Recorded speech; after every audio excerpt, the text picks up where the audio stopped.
The forest seemed endless, each tree towering like a silent sentinel, its branches stretching out like arms that would never let her pass. The air was damp, heavy with the scent of earth and rotting leaves, and the faint mist curled low around her feet. Her white wedding dress, once pristine and shimmering in the sunlight just hours ago, now hung from her shoulders in tattered layers, the lace frayed and the hemline soaked in mud. Her bare feet sank into the damp ground with each faltering step, the cold seeping through her skin and into her bones. She clutched the two infants tightly against her chest, one in each arm, their tiny bodies swaddled in thin blankets that did little to keep out the creeping chill. Their cries were small but constant, weak little sounds that seemed to grow quieter the longer they were out here. Every time one of them whimpered, she would instinctively rock them, her lips pressing against their soft foreheads, whispering words she could barely form through her trembling lips. Her mind replayed the moment it happened, how quickly everything had changed. Just that morning, she had stood surrounded by people, the air filled with music and laughter. Then, in what felt like the blink of an eye, she had been driven far from the city, told they were taking her somewhere safe, only to be pushed out onto the side of a dirt road that led deep into the woods. No explanation, no chance to ask why. The car door slammed, the engine roared, and she was left standing in the dust, her arms full, her heart pounding. Now, the reality of it sank in with each step. The forest was quiet in a way that made her feel painfully small. Somewhere in the distance, a bird called once, then was silent.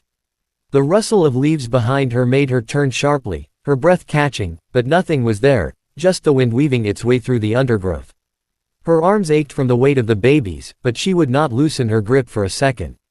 They were the only things keeping her moving forward.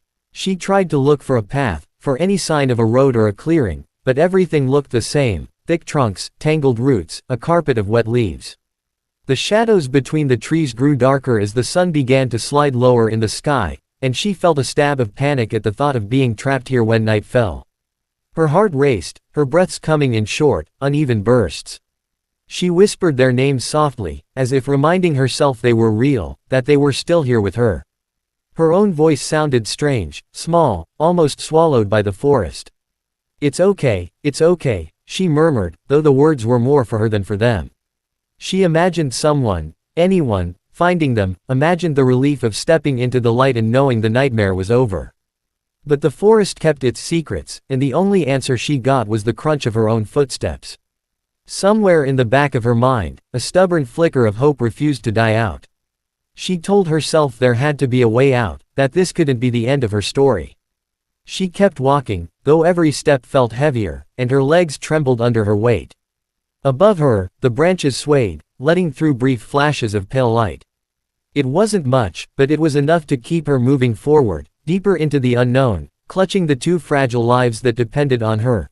She finally reached a small clearing where the trees parted just enough to let a sliver of pale sunlight spill onto the damp ground. It wasn't much, but it was the first open space she had seen in what felt like hours. Her legs, aching from the constant trudging through tangled roots and uneven soil, gave way beneath her, and she sank onto a fallen log. The wood was cold and damp, but she hardly noticed. Her focus was on the two infants cradled in her arms.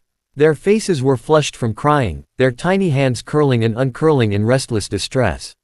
She shifted them gently, adjusting the thin blankets around their fragile bodies, but the air seemed to grow colder with every passing moment. She could see her own breath now, a faint cloud that faded almost as quickly as it formed.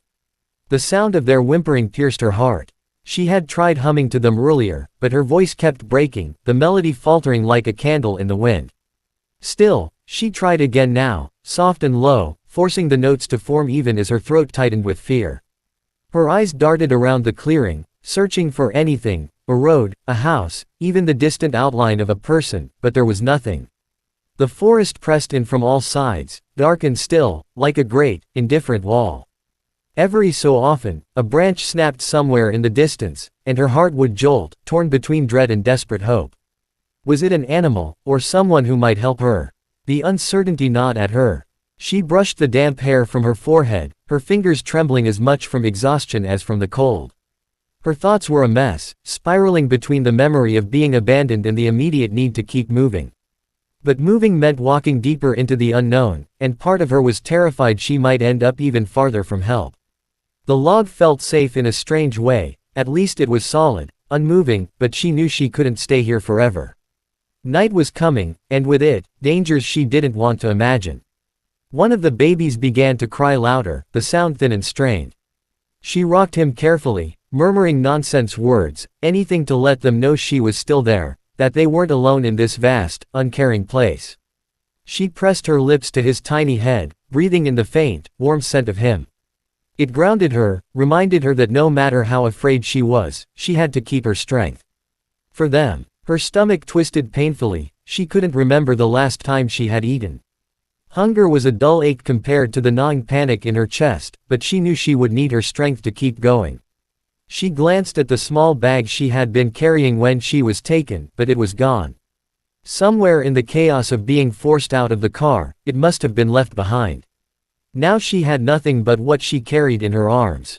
The clearing seemed to grow colder, the light dimming as the sun sank lower, its weak rays slipping away behind the tree line. The shadows stretched toward her, long and thin, and she felt a fresh surge of urgency. She couldn't let darkness catch them here, not when they were so exposed, so vulnerable. She rose slowly, her legs stiff from sitting, the babies stirring as she moved. She whispered promises she wasn't sure she could keep, that she would find a way out, that help was just ahead. She forced herself to believe it, because the alternative was unthinkable. With one last glance at the clearing, she stepped back into the forest, each step heavier than the last, but driven by a single, unshakable instinct. She had to keep going, no matter what waited in the shadows ahead. The road wound like a ribbon through the wilderness, a narrow strip of cracked asphalt bordered by dense walls of green. The forest here seemed untouched by time, its tall trees leaning inward, their branches knitting together to create long tunnels of shadow. The only sound was the hum of a sleek black car as it moved steadily along the twisting path. Inside, the driver, a man in his mid-40s with sharp features softened by a thoughtful expression, kept his hands steady on the wheel, his mind elsewhere. He wasn't used to traveling these backroads, but today, for reasons he couldn't explain, he had chosen this longer route home. He had just rounded a bend when something caught his eye. At first, it was nothing more than a flicker of movement in his peripheral vision, a subtle disturbance among the trees. He slowed instinctively, his gaze shifting to the right where the forest thinned just enough to reveal a glimpse of white fabric. The car's tires crunched over loose gravel as he eased his foot off the accelerator, leaning forward in his seat. For a brief second, he thought it might be a sheet caught on a branch or a scrap of cloth from some forgotten camper. But then, the figure moved. The shape resolved into a woman, young, barefoot, her dress trailing in the dirt. Her hair hung in loose, tangled strands, and her posture was hunched, as though the weight she carried was more than her body could bear. In her arms, two tiny bundles shifted weakly, the faintest motion betraying the fact that they were alive. A sharp jolt of disbelief ran through him. This was no lost hiker. This was something else, something urgent. His eyes darted to the rearview mirror and back to the trees, as though making sure he wasn't imagining it. She was close enough now that he could see the dirt smeared across her cheeks, the way her lips moved as she spoke softly to the infants, perhaps to calm them or herself. Without a second thought, he guided the car toward the narrow shoulder and braked hard, the vehicle shuddering to a stop. The forest swallowed the sound almost instantly, leaving only the faint ticking of the cooling engine. His pulse quickened, a rush of adrenaline sharpening his focus. Whoever she was, she clearly needed help, and quickly. He pushed open the door, the creak loud in the still air, and stepped onto the uneven ground. The scent of damp leaves and pine hit him immediately, mixing with the faint smell of gasoline from the idling car. His shoes crunched on the gravel as he moved toward the tree line, eyes locked on the fragile figure ahead. She hadn't noticed him yet, her attention entirely on the children she carried. The man's heart tightened at the sight. Something about her condition, the exhaustion in her every step, the way she clung to the babies as if they were her last tether to the world, ignited a deep urgency within him. He called out, his voice steady but loud enough to carry through the stillness. "Hey, are you all right?" The woman froze mid-step, her head snapping up. For a heartbeat, she stood motionless, her eyes wide, darting between him and the road behind. It was the look of someone torn between hope and fear, unsure whether this stranger was salvation or another threat. He took another cautious step forward, raising his hands slightly in a gesture of peace. The distance between them was shrinking, but he could already see the tremor in her arms, the way her grip on the infants was tightening as if bracing for something. The forest seemed to hold its breath, waiting for whatever would happen next. The man didn't hesitate, his feet carried him forward with quick, purposeful strides, though he made sure not to move so fast that he might startle her further. The forest floor was uneven, strewn with roots and fallen leaves that muffled the sound of his approach. Sunlight filtered in broken shafts through the canopy above, catching in the dust motes stirred by his movement. His eyes never left her, reading every twitch of her posture, every flicker of uncertainty across her pale, dirt-smudged face. She backed up half a step, her arms tightening around the infants. The shift caused one of them to stir, letting out a thin, plaintive cry that cut through the silence between them.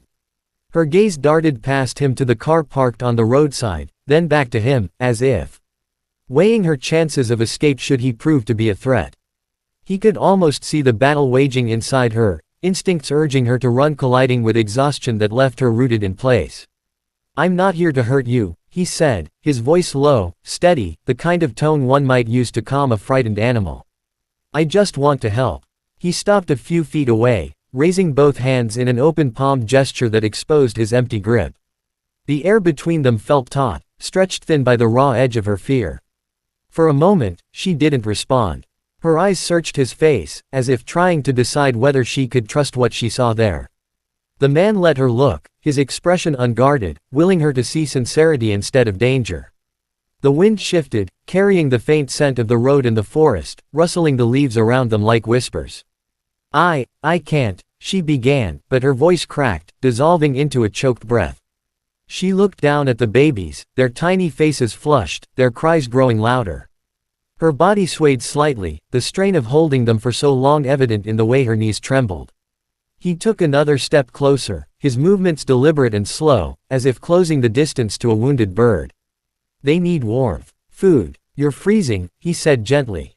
He shrugged off his coat in one smooth motion, holding it out to her without reaching too far. "Please, take this, if nothing else." Her eyes flicked to the coat, then back to him. The faintest flicker of hesitation passed over her features, but the sound of one infant's weak whimper seemed to tip the balance. She shifted the babies to one arm with practiced, protective precision, then reached out with trembling fingers to take the coat. The fabric was heavy, warm, smelling faintly of cedar and clean soap. "Thank you," she whispered, so quietly it was almost lost to the forest air. He nodded once, relief threading through his chest. "My car's right there. Let me drive you somewhere safe. A hospital, maybe. Somewhere warm." His tone left no room for pressure, only an open offer. Her lips pressed together, her expression clouded with mistrust, but also something else, weariness so deep it looked like it might pull her to the ground. She glanced toward the road, the car gleaming faintly in the patchy sunlight, and for the first time, she didn't look away immediately. He stayed still, waiting, the forest around them holding its breath. Somewhere far off, a bird called, breaking the silence just enough to feel like the world was nudging her toward a decision. And though she hadn't moved yet, something in her stance shifted, her grip on the babies softened, and her eyes, though still wary, no longer held only fear. He closed the final few steps between them, careful not to break the fragile trust she was beginning to offer. The coat she had taken now draped loosely over her shoulders, half covering the babies. She still held them as if the very act of loosening her grip could invite the world to take them from her. The man's gaze softened as he studied their small, flushed faces, the way their tiny mouths trembled between quiet sobs. "May I?" he asked, nodding toward the infants, his voice low and patient. She hesitated, her eyes locking onto his, searching again for any flicker of threat. All she found there was steady warmth, a grounded calm that felt foreign after so many hours of fear. Slowly, she adjusted her hold, allowing him to take one baby first. His hands were gentle, practiced, as if he had held countless children before. The infant fit easily into the crook of his arm, and he immediately wrapped his half of the coat around the child, trapping the warmth inside. When she saw how carefully he cradled the baby, something in her seemed to loosen.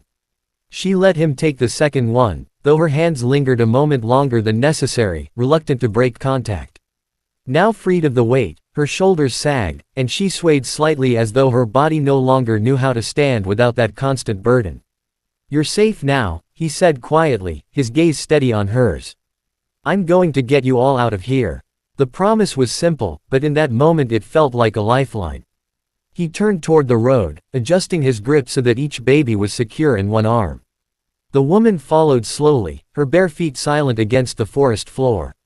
She kept glancing over her shoulder, as if half expecting the shadows to spit out the ones who had left her here.